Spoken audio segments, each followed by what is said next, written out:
বিসমিল্লাহির রহমানির রহিম। মাননীয় স্পিকার, আপনাকে ধন্যবাদ। মহান রাব্বুল আলামিনের দরবারে সর্বপ্রথম শুকরিয়া জ্ঞাপন করছি।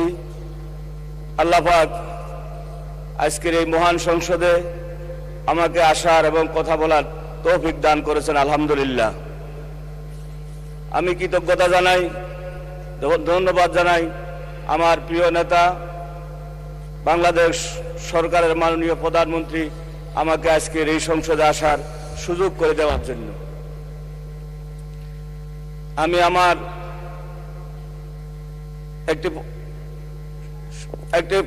ব্যক্তির নাম উল্লেখ করলে নয়, যেটা শোক প্রস্তাবে আসার কথা ছিল, আজকে যদিও বক্তব্য দেওয়ার বিষয় নেই। বাংলাদেশের এক সন্ধিক্ষণে যখন শাহবাগে ইসলাম, মুসলমান এবং দেশের বিরুদ্ধে ষড়যন্ত্র হয়েছিল, ঠিক সেই দিন হেফাজত ইসলাম নামে একটি সংগঠন করে, অরাজনৈতিক সংগঠন করে, যার নেতৃত্ব দিয়েছিলেন মাওলানা আহমদ শফি সাহেব এবং জনায়েত বাবুনগরী, যার কারণে সেই দিন এই নাস্তিক শাহবাগীরা বাংলাদেশ থেকে বিতাড়িত হয়েছিলেন। তাকে আমি শ্রদ্ধার সাথে স্মরণ করছি। সেই জনায়েত বাবুনগরী এবং আল্লামা আহমদ শফি সাহেবকে এবং তার নামটাও শোক প্রস্তাবে অন্তর্ভুক্ত করার জন্য আমি আহ্বান জানাচ্ছি। মাননীয় স্পিকার, শ্রদ্ধার সাথে স্মরণ করছি আমাদের প্রিয় নেত্রী দেশনেত্রী বেগম খালেদা জিয়াকে, যিনি আজকের এই সংসদে অনুপস্থিতিতে আমরা দুঃখ পেয়েছি। আজকের এই সংসদে যদি আমাদের নেত্রী থাকতেন আমাদের কাছে আরো ভালো লাগতো। মাননীয় স্পিকার, আমার নির্বাচনী এলাকা মিরসরাই একটি চট্টগ্রামের প্রবেশদ্বার। আমাদের 16 বছর এই মিরসরাইয়ের মানুষ উন্নয়ন থেকে বঞ্চিত হয়েছে।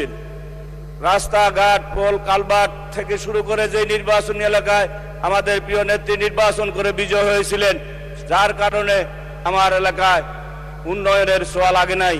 আমি মাননীয় স্পিকার, আপনার মাধ্যমে আমাদের যোগাযোগ মন্ত্রী সহ অন্যান্য যে সকল উন্নয়নের বিষয় আছেন সবার দৃষ্টি আকর্ষণ করে বলবো, আমাদের এই মিরসরাই পোল, কালভার্ট, রাস্তা উন্নয়ন করার জন্য অগ্রাধিকার ভিত্তিতে সুযোগ দেওয়ার জন্য আমি আহ্বান জানাবো।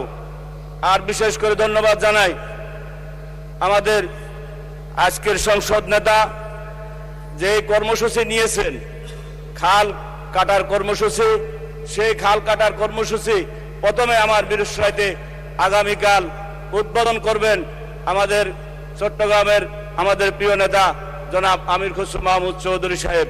যে খাল কাটার প্রথম কর্মসূচিটা আমাদের মিরসরাইতে দেওয়ার কারণে আমি আমাদের আজকের এই সংসদ নেতার প্রতি কৃতজ্ঞতা জানিয়ে আমি আমার বক্তব্য শেষ করছি। সবাইকে ধন্যবাদ। আসসালামু আলাইকুম।